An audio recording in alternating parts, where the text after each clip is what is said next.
Hi, and welcome back to Thone's Mount Nibbles, number 6. Again, still true righteousness. We're talking about the meek. And the verse is Matthew 5:5. Blessed are the meek, for they shall inherit the earth. And we're really going to be talking about those who are gentle. Why is this in the Bible? The power of gentleness.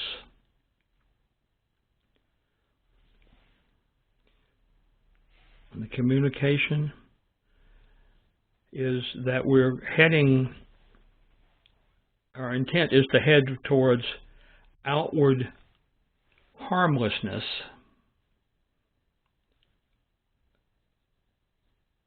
and faith in our inward strength. And that's the strength we get from God, of course. Harmlessness is an interesting word. I think, we talk about, someone is harmless. That sometimes means that they're not physically able to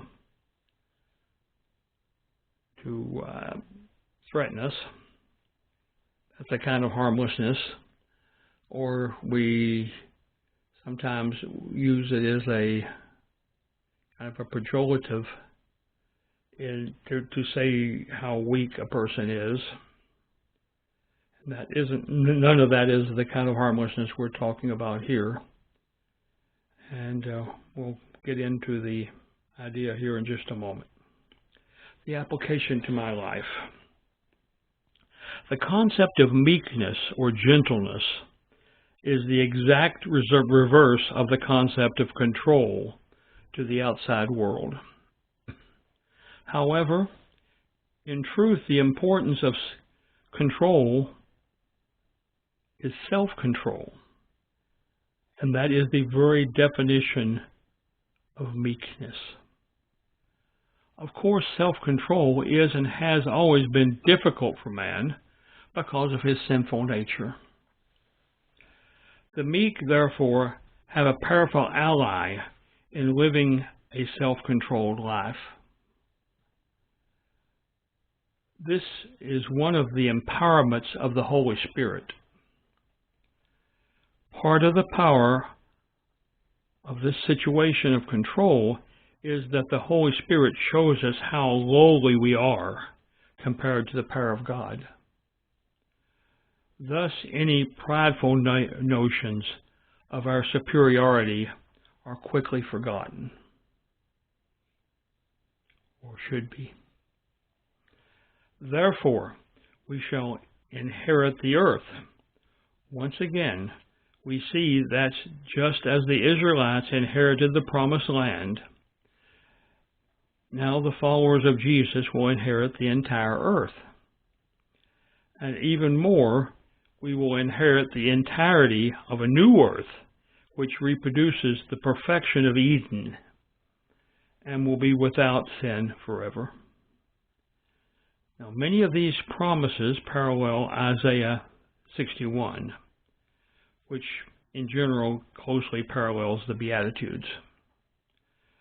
This is useful in understanding Jesus' death and suffering for us to understand Isaiah 52 and 53.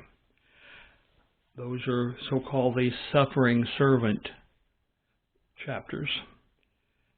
The suffering servant is suffering the punishment which is deserved for the sinner. And remember, that's what our salvation is all about, is that it's not that we don't sin anymore, at least until we get to heaven, but rather it's Jesus if we are a saved person who is still sinning, and that's every saved person, and to some extent or another, therefore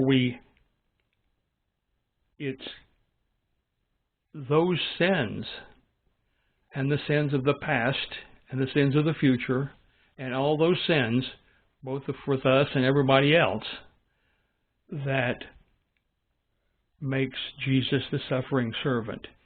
The punishment he received on the cross is the punishment that we deserve for our sin life. But he did not, and this is sort of the ultimate meekness. He deliberately allowed this to happen to himself. He, in fact, in a certain sense, made it happen by his actions and his words and his timing. And then he went through with it, and he did all these things, and all that so that those people who are saved don't have to worry about that aspect anymore, because God recognizes that we are all sinners. And so he provides this suffering servant to suffer the punishment for us once and for all.